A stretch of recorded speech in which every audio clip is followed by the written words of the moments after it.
এই সংগঠনের সম্মানীয় সাধারণ সম্পাদক উনি আর পারি না এখন মানসিক ভাবে আমি সেলাই করতে পারি না এখন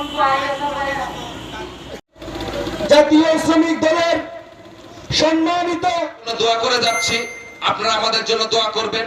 যে কোনো দুর্যোগ শ্রমিকদের যে বেদি সে বেদিতে অর্পণ করতেছেন আপনারা।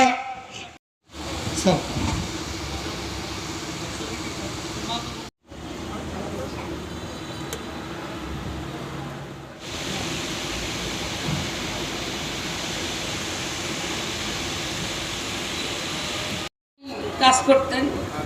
আমার একটা ছেলে একটা মেয়ে, মেয়েটা 5 মাসের কোলে ছিল। সেদিন সকালে 7টা বাজে উনি চলে আসছিলেন, বলছিলেন যে মালিক ফোন দিচ্ছে, ওয়ার্কারকে তুলতে হবে। আমরা মনে হয় জানেন যে উনিও আপনাদেরকে বইলা বইলা হয়তো উঠাইছে।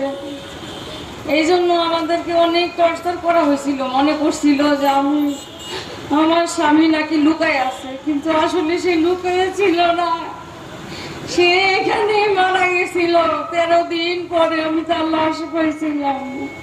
সেই অর্ধসন্ধে তার কিছুই ছিল না, পেট ফাইটে গেছিল, তার কোনো শরীরের আকৃতি ছিল না, শুধু আমি কাপড় চোপড় আর একটু ঘরের চাবি তালা ওগুলা দিয়ে আমি তারে শনাক্ত করছিলাম। আর আমার ছেলেটা ছিল 8-এ পড়তো, আর মেয়েটা ছিল 5 মাসের। এখন আছে আমার মেয়েটা, কাছে আছে আমার।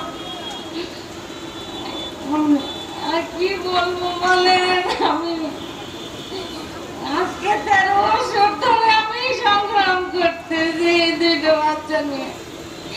আমার শুধু একটা জায়গা থেকে আমার একটু হেল্প করে আমার ছেলেটাকে। এই প্রথম আলো থেকে 2000 করে টাকা আমার ছেলের জন্য দিছে ওনারা।